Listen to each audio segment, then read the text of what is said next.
Айранның пайдасы. Кешке айран ішкен пайдалы ма?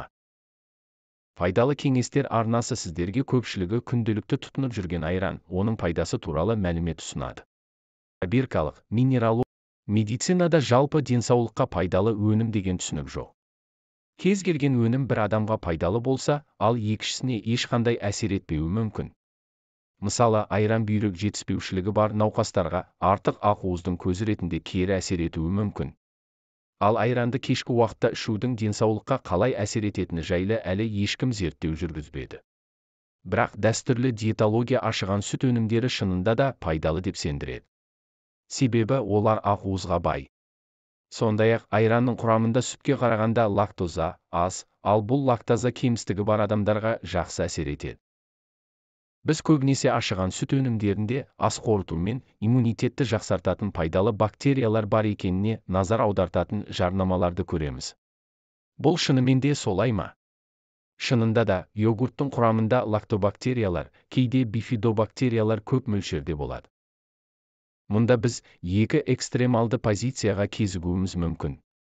Біреуі дисбактериозды айранмен емдейді десе, ал екіншісі дисбактериоз деген болмайды, сондықтан пробиотиктер пайдасыз дейді. Іс жүзінде екі позицияда дұрыс емес. Шынында дисбактериоз деген диагноз жоқ. Дегенмен лактобактериялардың кейбір түрлері елеулі зерттеулерде жұқпалы диарея қаупін азайтуға және оның ағынын жеңілдетуге, сондай-ақ антибиотикке байланысты болатын диареяны емдеуге мүмкіндік береді. Ал айрандағы бактериялар да осындай қасиеттерге ие ма, жоқ па, оны сеніммен айту мүмкін емес. Бірақ онда да осындай бактериялар болуы әбден мүмкін. Айранды жатарда ішу туралы айтатын болсақ, айран жеңіл сіңетін ақуызды май қоспа. Сондықтан ол аштықты алдай алады және оның құрамында калория аз болғандықтан салмақ тастауға үлес қосады. Бірақ егер сізде қыжыл, кекіру, асқазандағы құрамды құсу секілді кері ағу ауруы бар болса, кешке айран ішпегеніңіз жөн. Айран ішу арқылы жеңіл тамақтанып жүріп артық салмақтан арылуға болады.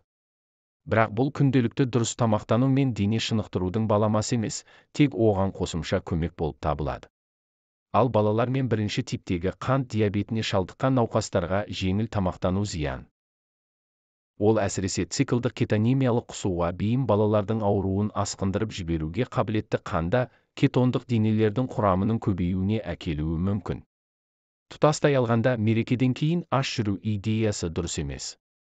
Тамақтан бас тарту келешекте қомағайтықтың зиянын өтемейді. Себебі ағза өлшенген тұрақтылықты шектен тыс көреді. Айран зиянды бактерияларды өлтіреді. Зерттеулерге сүйенсек, бұл пробиотиктер әртүрлі зиянды бактериялардың, соның ішінде сальмонелла, хеликобактер пилори және ішек таяқшасы бактерияларының өсуін тежейді. Сонымен қатар айранда бактериалды қасиеттері бар айран полисахарид бар. Айран ас қорытуды жақсартады.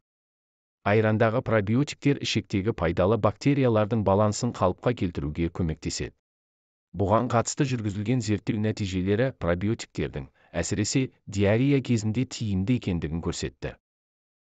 Ал Далхус университетінде жүргізілген зерттеуде пробиотиктердің жара немесе тітіркенген ішек секілді синдромдарды, яғни асқазан ішек жолдары ауруларын емдеуде және оның алдын алуда пайдалы екендігі анықталды. Сондықтан, егер сіздің ас қорыту жүйеңізде қиындықтар болса, тамақтану рационына айран секілді қышқыл сүт өнімдерін қосуды ұсынамыз. Бірақ бұл ретте дәрігеріңізбен кеңесуді ұмытпаңыз. Айран сондай-ақ ағзасы лактоза қабылдамайтын адамдарға да көмектесе алады. Бұл сусынның құрамында қарапайым сүтке қарағанда лактоза аз. Себебі айран, йогурт секілді ферменттелген сүт өнімдерінде ашыған сүт бактериялары лактозаны сүт қышқылына айналдырады. Сондықтан айранды тұтынғаннан кейін лактозаны қабылдамау белгілері өте нашар байқалады немесе мүлдем болмайды. Бұл Огайо штатының университетіндегі жүргізілген тәжірибеде дәлелденді. Аталған зерттеуге лактоза тапшылығы бар 15 адам қатысып, айран ішті. Нәтижесінде тәжірибеге қатысқандарда әдетте лактозасы бар басқа да өнімдерді ішкеннен кейін пайда болатын іштің кебуі, ауруы және диарея сияқты симптомдардың белгісі төмендейді. Айран демікпенің алдын алады. Зерттеу барысында айранның аллергия мен демікпенің пайда болуын қоздыратын қабыну белгілерін басатыны белгілі болды. Айран сүйектерді қатайтады. Басқа да сүт өнімдері сияқты айранда да кальций көп. Бұл элемент сүйектің саулығына оң әсер ететіндіктен, остеопороздың дамуына жол бермейді. Сонымен қатар айранның құрамында кальций дәрумені бар. Ол кальций метаболизмдегі басты рөлді атқарады. Сондай-ақ айранның құрамында сүйек тінін нығайтуға ықпал ететін фосфор, магний дәрумені бар. Айран салмақты бақылауда ұстауға көмектеседі. Австралиядағы Curtin университетінің зерттеушілері тәжірибе жүргізіп, күніне 5 кесе сүт тағамдарын тұтынған адамдардың 3 кесе ішкендерге қарағанда көп салмақ тастап, іштегі майдан арылғанын анықтады. Сонымен қатар ол екі топтың қатысушылары да төмен калориялы диета ұстаған екен.